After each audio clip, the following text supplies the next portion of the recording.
Ustedes. Me toca proclamarles el Santo Evangelio según San Juan.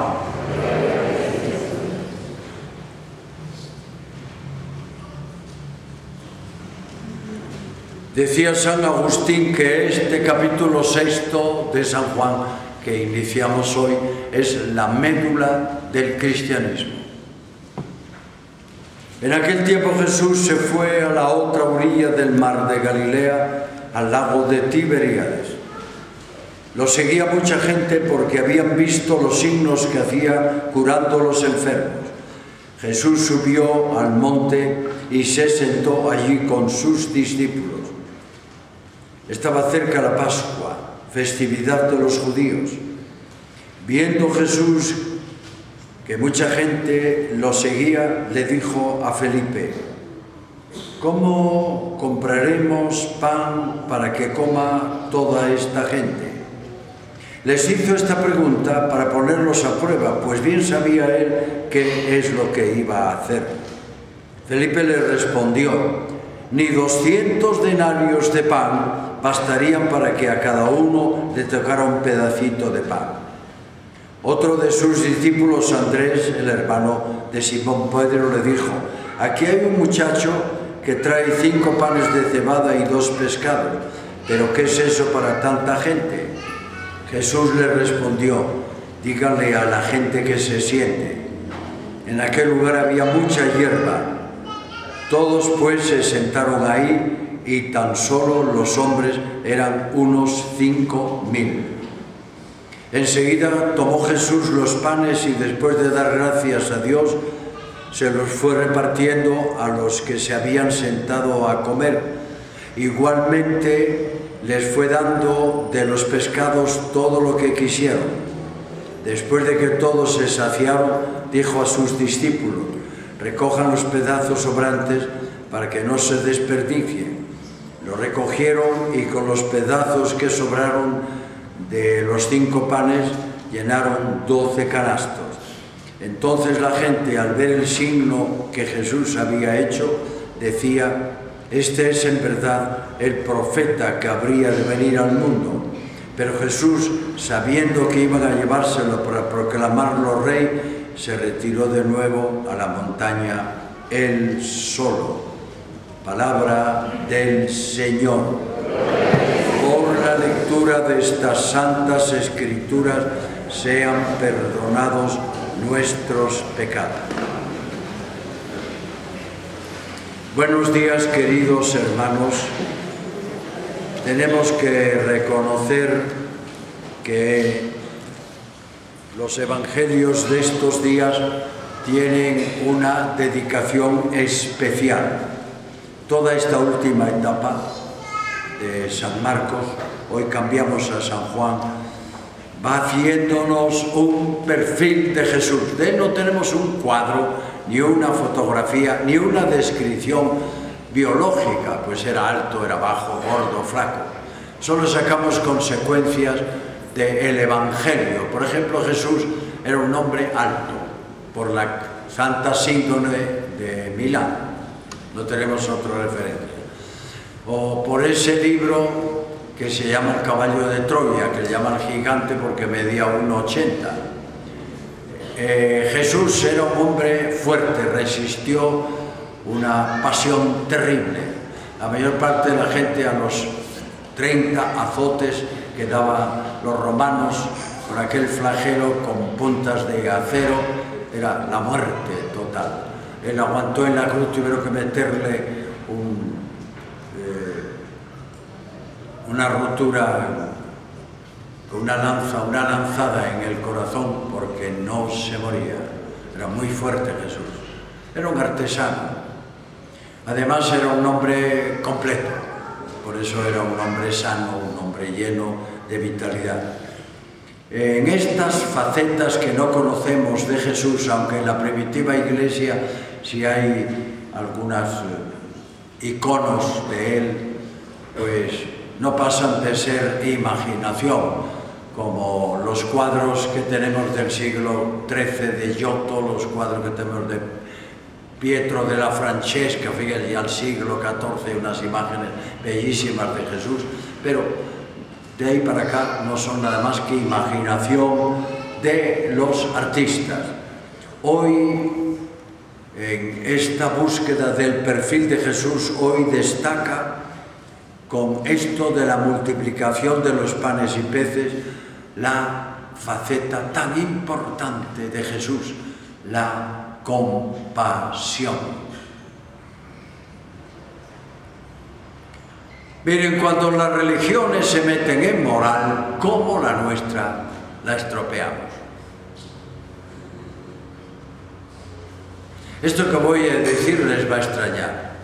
Cuando nuestra religión católica se metió en moral y se sigue metiendo como fundamentalmente en moral, perdemos la mística de Jesús, perdemos la comunicación con el Padre, perdemos la espiritualidad y nos quedamos en el derecho canónico. A mí me toca muchos días bautizar a niños que lo rechazan y el Papa tiene una plática especial sobre esto, porque los papás no están casados por la Iglesia, porque el padrino no es casado por la Iglesia, porque no sé qué. Total, que vamos a hacer una iglesia de casaditos por la Iglesia de 25 o 30 en Guatemala, porque todos los demás no están. No aceptamos un montón de cosas porque la mamá evita a los hijos, no puede comulgar el día de la primera comunión de su hija. Evita a los hijos y tiene 4.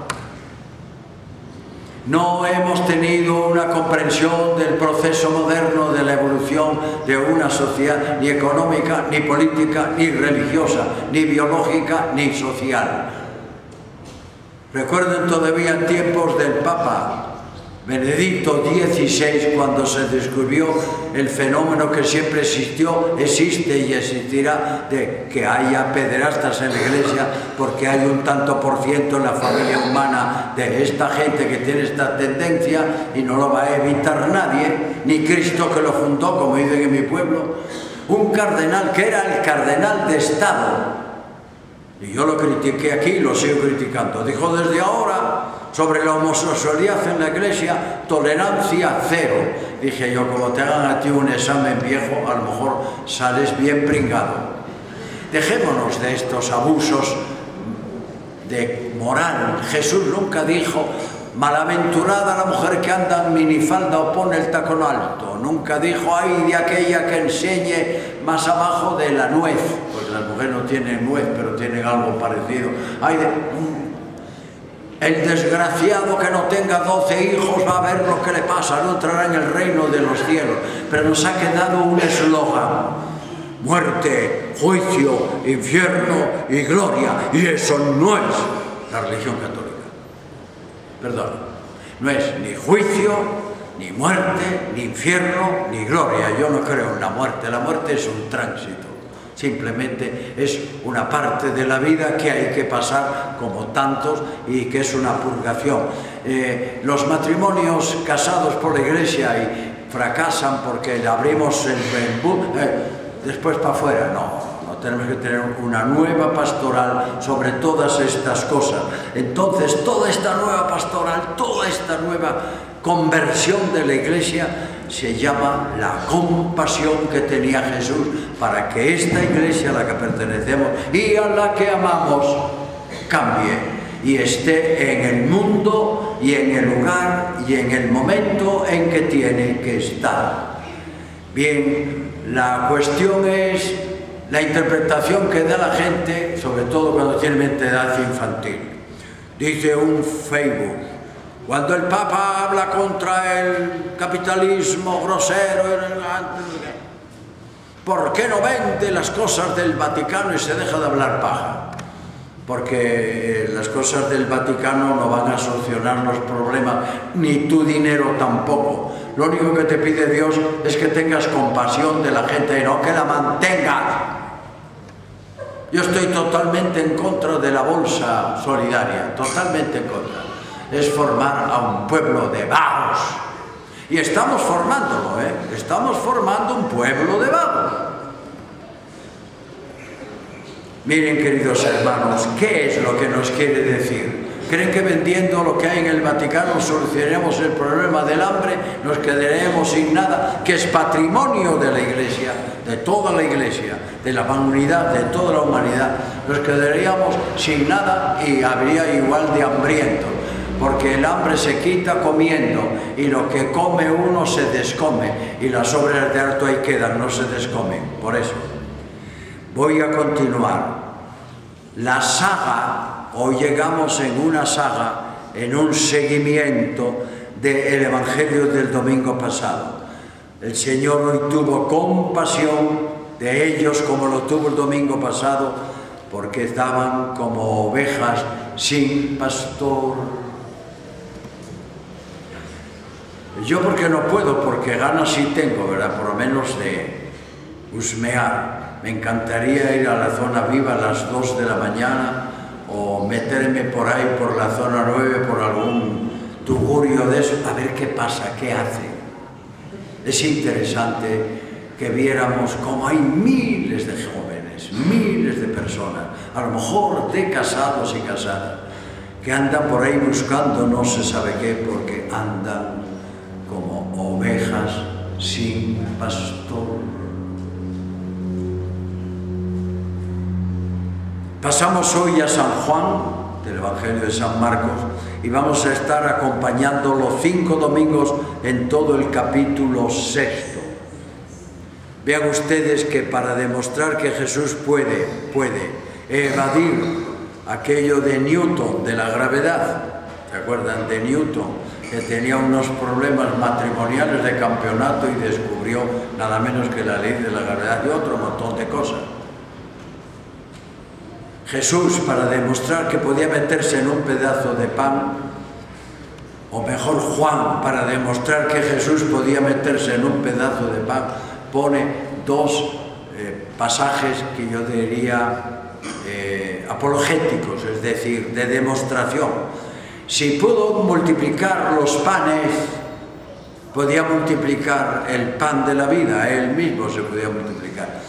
Y si pudo caminar, porque lo pone aquí en el capítulo 6 de San Juan, caminar sobre las aguas y liberar a su pueblo, a su cuerpo de la gravedad, también puede meter su cuerpo en un pedazo de pan. O sea que aquí está todo, no hace falta más teología ni todo el rollo que me metieron a mí. Bien, vamos a presentar durante 5 domingos la teología del pan de vida, de los discursos de Jesús en el capítulo 6 de San Juan, que es, como decía San Agustín, fundamental para entender la nueva religión. No se come el cordero pascual como siguen comiendo los evangélicos, que es la Biblia. No se come la Biblia, crea una indigestión de campeonato y la Biblia no salva a nadie, sino que comemos a Cristo y Él sí salva, porque el que me coma vivirá por mí. El que lee la Biblia se indigesta de él mismo y se convierte a lo mejor en un opositor del mensaje de Jesús. Esto no es una crítica, es simplemente una advertencia que tenemos que tener en cuenta en nuestra situación religiosa guatemalteca. Podíamos hoy, o podía la liturgia, que es tan rica, la liturgia católica es maravillosa, podíamos hoy quedarnos en San Marcos 6:35, que es en San Marcos la multiplicación de los panes y los peces, pero no, vamos a entrar en un análisis más profundo, el análisis que hizo la iglesia de Éfeso a la muerte de Juan, que escribió su Evangelio. Esto, para entender esta saga, como decía al principio, nos obliga a una divagación práctica, porque hay que bajar a la realidad. Recuerdan que decía yo lo que decía la Verbum Dei, una encíclica de Benedicto XVI, para hacer una homilía primero hay que narrar lo que dice la Biblia, segundo, qué me dice a mí, y tercero, cómo se aplica a la realidad. Miren, vamos a bajar un poquito a la realidad. La Iglesia tiene que reflejar todos los rasgos de Jesús, no lo que le conviene. Tiene que reflejar todos los rasgos de Jesús, porque hay un montón de rasgos que todavía no ha reflejado la Iglesia, que somos nosotros. ¿Ustedes creen que se fue a reflejar a Jesús diciendo que hay que tener todo el dinero que se pueda y tener eso que llaman teología de la prosperidad? Eso va directamente en contra del rasgo de la austeridad de Jesús. Nadie te prohíbe tener, todos tenemos derecho a tener, a gozar de lo que tenemos y a vivir, pero el rasgo de Jesús es: hay que hacerlo con desprendimiento, con acción de gracias, con autoridad y con largueza, compartiendo. Bien, la Iglesia debe colaborar con los seres humanos para resolver sus problemas, ¿sí o no? Es que vos te estás una hora aguantando una vieja. Si no la estoy aguantando, está aguantándome ella a mí, que le estoy diciendo: mire señora, por ahí no va la cosa. Según yo, por ahí no va la cosa. Si usted viene conmigo, esto no funciona. El otro día vino un señor, esposo de una señora, a hablar conmigo. Y yo le dije: mire, usted tiene que cambiar de mentalidad. Su esposa es una persona en entredicho por toda una sociedad que se llama Guatemala. Nadie se va a creer lo que usted dice. No, pero es que están equivocados. No, el que está equivocado es usted y ella. Analicen su conciencia, reaccionen y busquen algo que no les va a dar el proceso civil que les están haciendo. Busquen la conversión, la sinceridad y el arrepentimiento. Es el único consejo que yo le puedo dar como cura. No le voy a decir: ya que le quitaron una finca, consiga otra como sea. No puede. Hay que estar ubicados en la realidad, con los pies, algunos con las patas, pero la mayor parte con los pies en el suelo, en nuestro suelo. No con las patas porque la metemos, ¿verdad? Lo hacemos o simplemente criticamos. Qué barbaridad lo que pasa en Guatemala, qué corrupción, cómo está el ministerio, cómo está no sé qué. Y como aquí hay abogados, qué bien están los abogados, porque los abogados están haciendo pisto con todo este rollo que hay. Así que ya prepárense a que sus hijos sean abogados, pero pronto, porque si no esto va a cambiar y después no van a tener trabajo. La Iglesia tiene que conservar su patrimonio. Yo no puedo vender, queridos hermanos, una imagen que hay a la entrada del Vaticano a la derecha que se llama la Pietà de Miguel Ángel. A lo mejor me dan por ella, Bill Gates a lo mejor me da 30.000 millones de dólares y me quedo sin pietà y los otros se llenan de chuchitos y de hamburguesas y de plátanos fritos y algunos de langosta, y después nos quedamos sin pietà y con un mal de estómago internacional. No solucionamos nada. Los problemas del hambre los tiene que solucionar cada uno. La Iglesia tiene que conservar su patrimonio, porque es el patrimonio de la humanidad. Tiene que conservar sus normas, no puede cambiar. La Iglesia no puede bendecir nunca un matrimonio entre una muchacha y otra muchacha, entre un patojo y otro patojo. No puede. Tiene que aceptar que hay patojos con problemas de género y hay patojas con problemas de género, pero otra cosa es bendecir el matrimonio. No se puede. Tiene que tener sus normas, su doctrina. La Iglesia no va a cambiar la doctrina de la presencia real de Cristo en la Eucaristía por una doctrina light que dice: no, solamente es un símbolo para que nos sentemos a comer y compartamos el almuerzo. No, no, eso no se puede hacer. Tenemos que escuchar, sin embargo, al mundo de hoy, que da unos gritos de campeonato, porque decía este escritor que leía al principio que que por ejemplo en Guatemala o en México, en otros países lo mismo, hay heridas profundas que no se han sanado, están enconadas y en cualquier momento vuelven a lanzar pus. Hay que verlo así. El mundo que nos rodea tiene una nueva mentalidad, una nueva forma de vida. La Iglesia tiene que caminar con este mundo. ¿Qué problema habría, queridos hermanos? ¿Qué problema hay en bioética para aceptar que por causas biológicas que los médicos todavía no descubren, una persona normal, hombre, y una persona normal, mujer, que son esposos, pero no que pueden tener hijos, que hagan el procedimiento de la inseminación artificial? ¿Cuál es el problema? No, pecado, digamos usted a mí. Pues se fecunda el óvulo y se vuelve a meter en la barriguita de la señora, es de su marido. Ahora, si es de Brad Pitt, ya no es moral,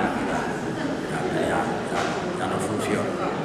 Lo cierto es que quiero decirles, con esta forma un poco informal de hablar, que hay nuevas formas a las que tenemos que adjuntarnos, económicas, políticas, religiosas, sociales y también espirituales.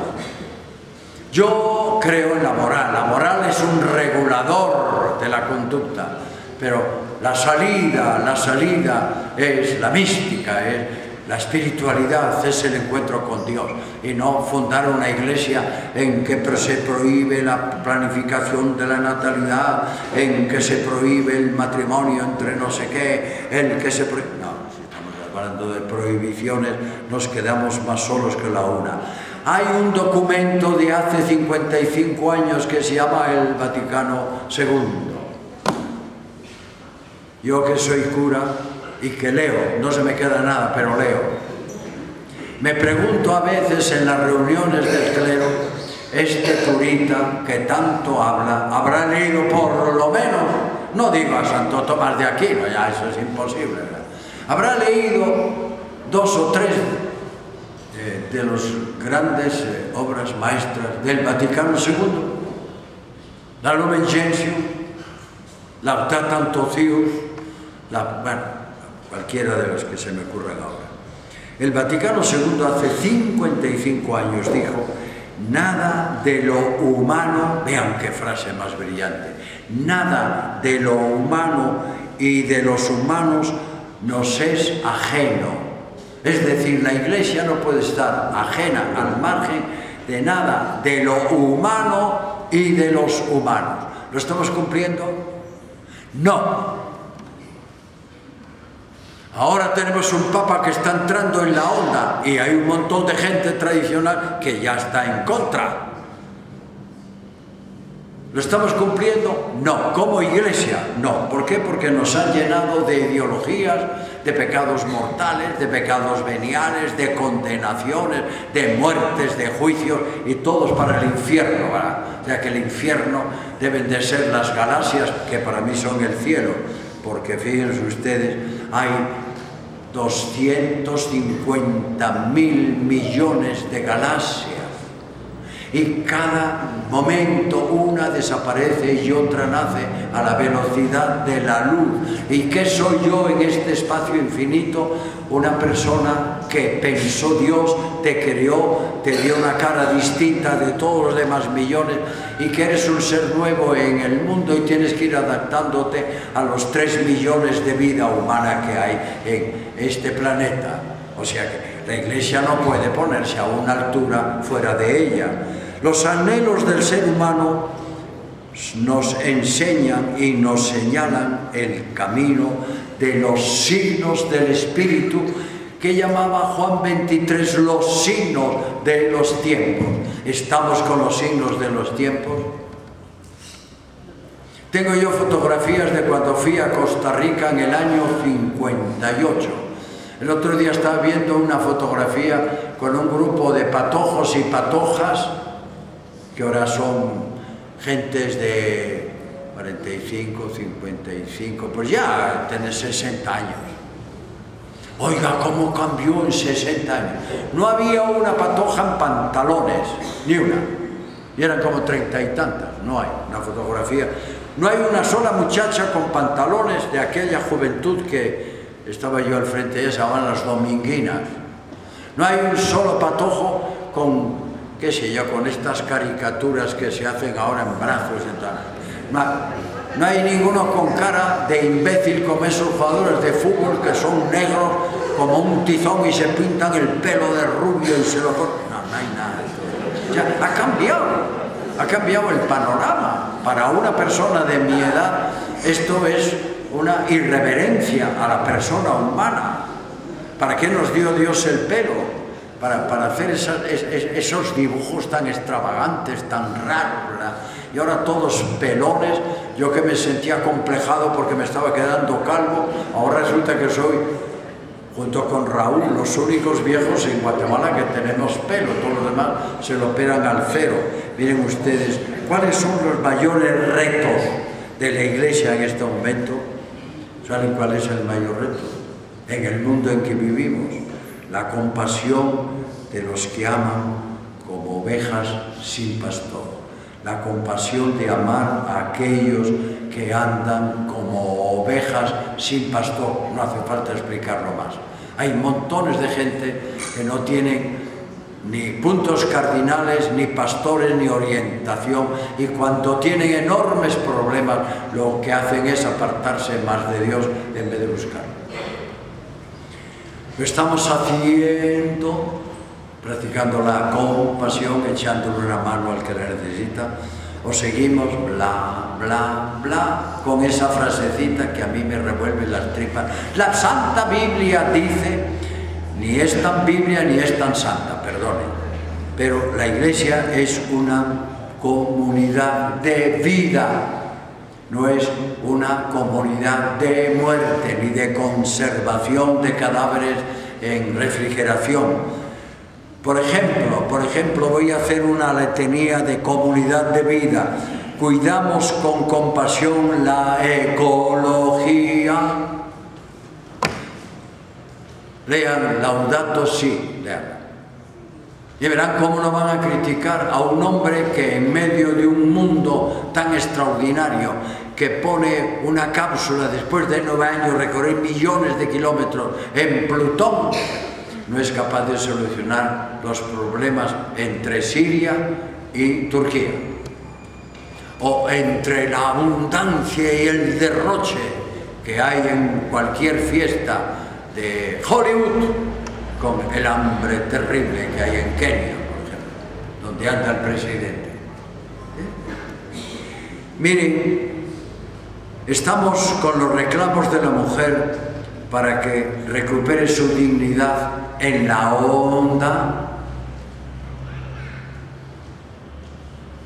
Enterré estos días pasados a una señorita rubia, delgada, de ojos claros, que vivía aquí en la intersección entre Aurora 1 y la Forestal. Ahí hay un edificio con departamentos, se llaman del Italiano. La muchacha trabajaba aquí en la aeronáutica civil y vivía sola, tenía una niña con su mamá en el puerto San José. Seguramente entraron en el departamentito, vivía sola para robarle eso. Seguramente quisieron violarla, ella se negó, la mataron y la tiraron por el barranco.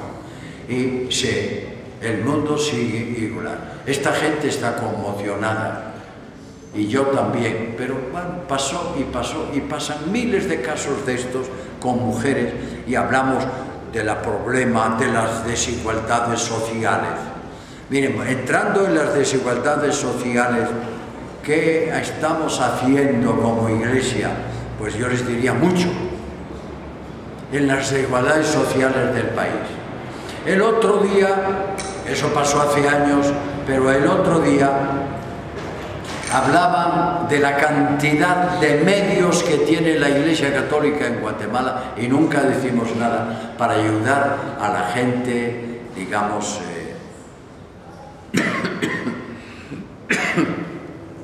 la gente que está con desigualdad social.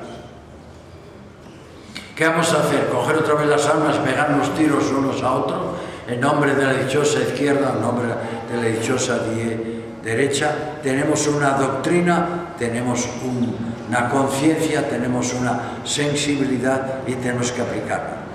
¿Qué vamos a hacer o qué va a hacer la Iglesia con los problemas de género? Solo condenar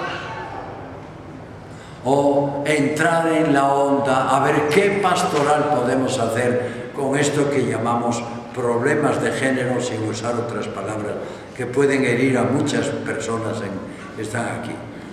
Y el flagelo del SIDA, no, es que son unas personas, no, yo he enterrado a personas, por ejemplo, el muchacho que me regaló esa bogambilia que hay morada ahí, era un muchacho magnífico, murió de SIDA por una transfusión de sangre que le hicieron.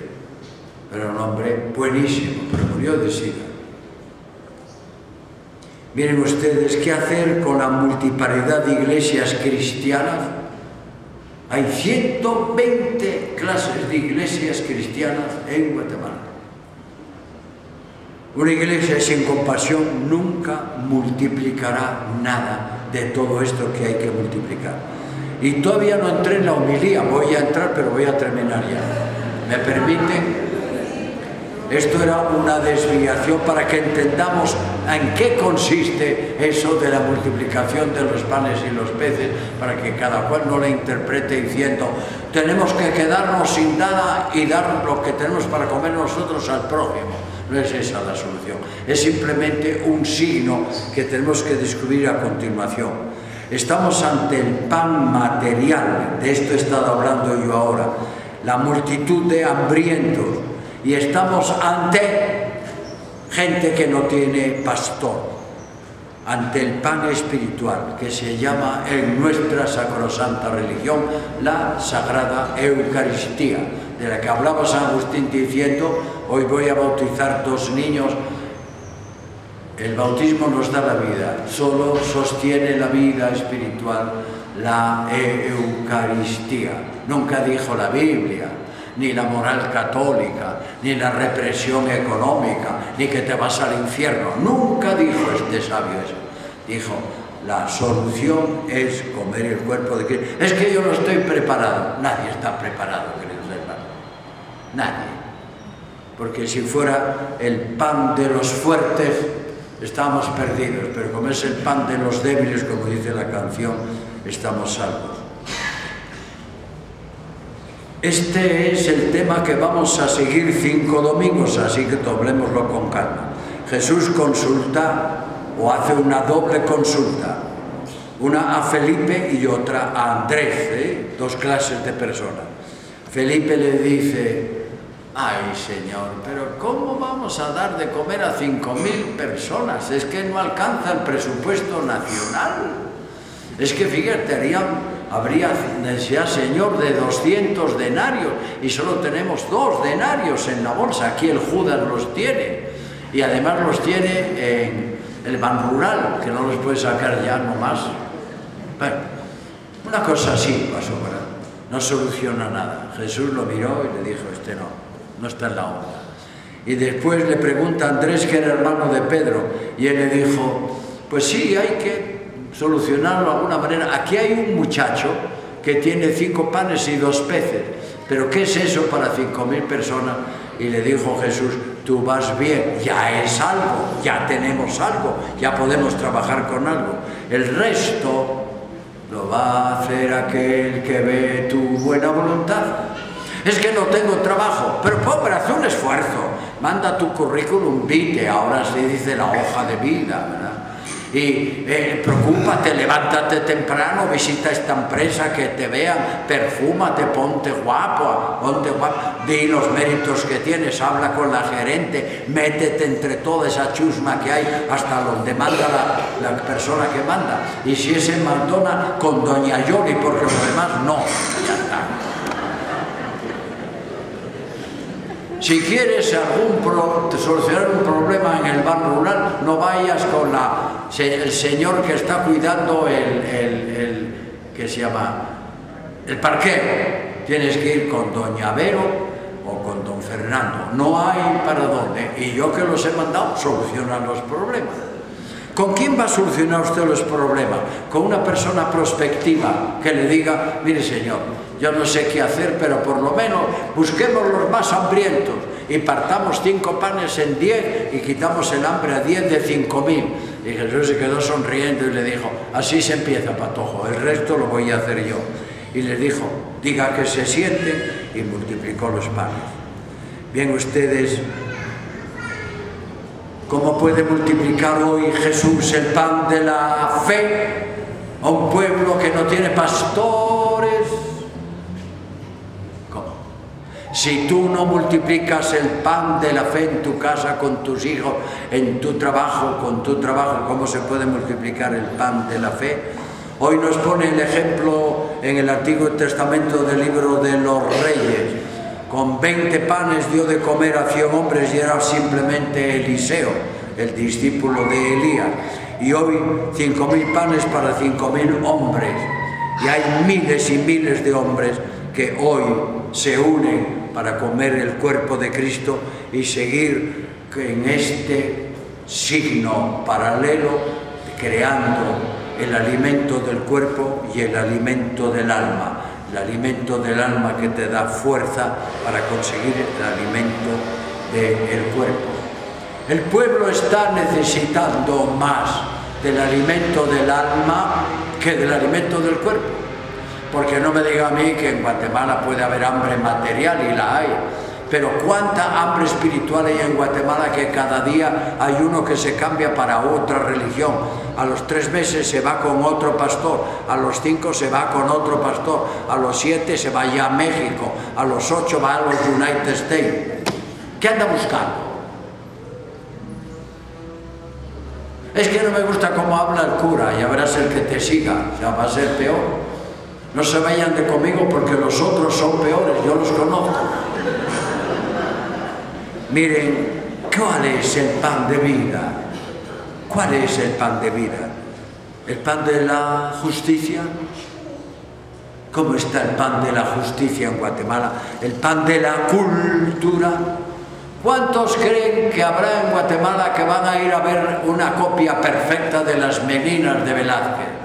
Bastante le importa a los guatemaltecos de la gleba el señor Velázquez o qué sé yo, el Giotto o la Anunciación de Frangélico. No trae sin cuidado.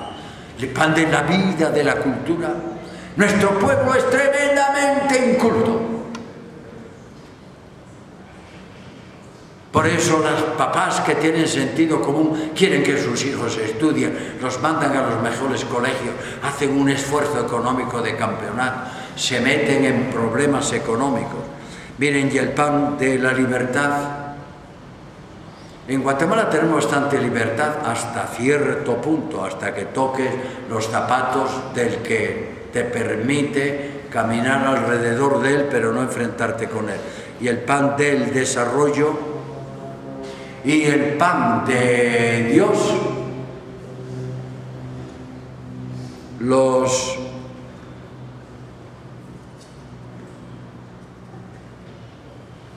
dos panes que se presentan hoy en la Biblia son nuestras posibilidades.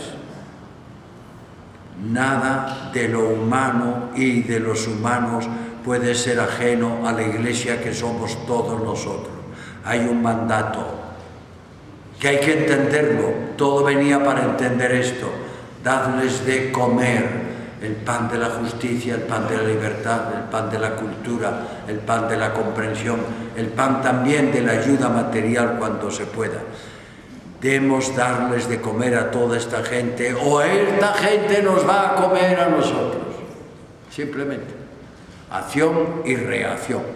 Pregunto, solo pregunto, ¿puede haber amor cristiano y amar de amor cristiano a los hermanos y amar los hermanos si no les aliviamos el hambre que llevan en su estómago? ¿Se puede predicar la palabra de Dios hambrientos? Yo les digo por la experiencia que tengo, no. Porque ni a misa vienen, porque no tienen ni para la camioneta ni ganas. Todos tienen ganas de tumbarse para quitarse el hambre. Voy a terminar con una frase bonita, tengo mucho que decirles. Una frase bonita, muy bonita, hay que hacerse propaganda, ¿no? Miren, el hambre es el resumen, a mi edad, de todos los males del hombre. El hambre es el resumen del desgraciado mundo en que vivimos, donde van a poner un hombre en Marte y no podemos quitarle al último miserable de Kenia que muera de inanición. Ese es el hambre. Si alguno no está de acuerdo, que me lo diga después de la misa. El hambre es el resumen de todas las injusticias de la sociedad. ¿Por qué hay hambre en Guatemala? Pregúntense. En un pueblo tan rico, pregúntense. Es que el problema del niño ha creado una sequedad tremenda en un montón de gente y se queda sin maíz. Eso es una bobada regional. Guatemala es un país muy rico, donde hay muchos ricos y donde debe haber menos pobres, punto, nada más, ahí se queda. Que es que yo de derecha, yo de izquierda, mire, olvídese, usted es cristiano. El hambre es el resumen de todas las injusticias que ocurran en una sociedad. Por lo tanto, pongámosle aprecio a la situación que estamos viviendo. Pero aquí hay algo más, se trata del hambre espiritual. Solo saciable con la Eucaristía. Comer a Cristo es la nueva religión. No repetir la Biblia y volver con el Cordero Pascual y todo ese rollo tan bonito histórico, sino hay que poner otro talante y otro talento. Y hoy nos habla de la comprensión, de la misericordia, de lo justo, de lo que tenemos que misionar entre nuestros hermanos, o perderemos el encuentro con Dios y seremos amantes de nuestro ego, de nuestro dinero, de nuestra posición social y no amantes de Jesús, Padre y hermano de la humanidad. ¿Saben por qué está este siglo de la Eucaristía? Porque el que me come, lo veremos días sucesivos, vivirá por mí. Y porque el que me come ya no tendrá hambre y el que me beba ya no tendrá más sed. Ahí se queda para los domingos próximos. Bueno, yo tenía que terminar con dos conclusiones, pero voy a terminar simplemente diciéndoles. Jesús tomó los panes, dijo la acción de gracias y se lo repartió a todos. Y manda recoger el sobrante, como la Eucaristía, que guardamos las especies sacramentales en el sagrario para que otros puedan comer. De ahí viene esta hermosa y seria, verdadera tradición. Para la nueva comida, tergiversar esto de la nueva comida, como se tergiversan las religiones cristianas, es porque el verdadero mensaje de Jesús no ha llegado al corazón de estas gentes y se han quedado en la Biblia.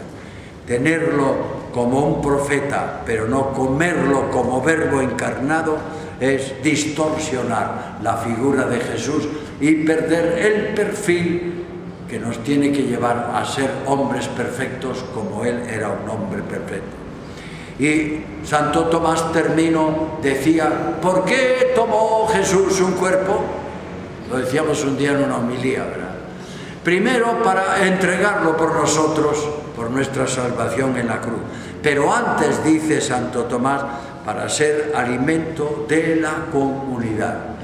Hoy recuperamos esta visión del signo de la Eucaristía y en cada misa hay una multiplicación de los panes de Cristo y también, si quieren, de peces. Eso es lo que estamos celebrando hoy, de lo cual seguiremos hablando en los próximos domingos. Amén.